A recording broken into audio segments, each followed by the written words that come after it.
තුනුරුවන් සරණයි පුතේ. අහස බලන්නකෝ හරිම ලස්සනයි අද. අහස පුරාම. අද අපිට නිවාඩු දවසක්. හේතුව නම් දන්නේ නැහැ ඉතින්. නිවාඩු දවසක්. ඔන්න පුතාට අද මට කියන්න තියෙනවා සුභාරංචියක්.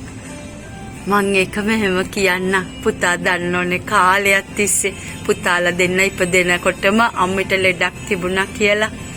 ඒකට ට්‍රීට් කරා. ඊට පස්සේ අතෑරලා දාලා තිබුණානේ. පුතා දන්නවා මං කියන්නේ මොකද්ද ලෙඩේ කියලා. ලෙඩේ කියන්න බෑනේ. මං ඒ කාලේ චුට්ටක් බය වුණා මට යන්න වෙයි කියලා. පුතා දන්නවද?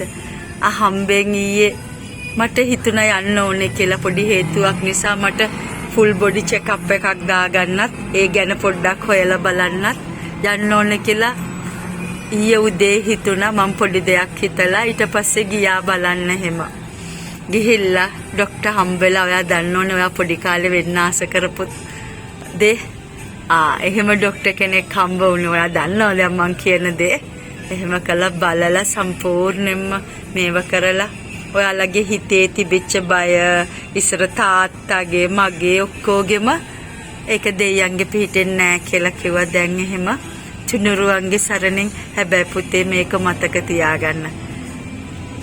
අම්මි කියන්නේත් ලෙඩ ගුහාවක් කියලා. එච්චර ඕන වෙලාවක ඕන විදිහකට ලෙඩක් හැදිලා ඕන වෙලාවක මැරෙන්න පුළුවන්. ඔයාගේ යාළුවන්ගේ අම්මලා වගේ මතකයිනේ. ඒ ලෙවල් කාලෙදී නැතුණා යාළුවන්ගේ අම්මලා කොරෝනා කාලෙගේ තාත්තලා නැතු. ඒ ඕන වෙලාවක වෙන්න පුළුවන්. අන්න එදාට මගේ පුතාට මේක කවුරු හරි බලපු මගේ යාළුවෙක් හරි කවුරු හරි අයියා කෙනෙක් හරි කියාවේ.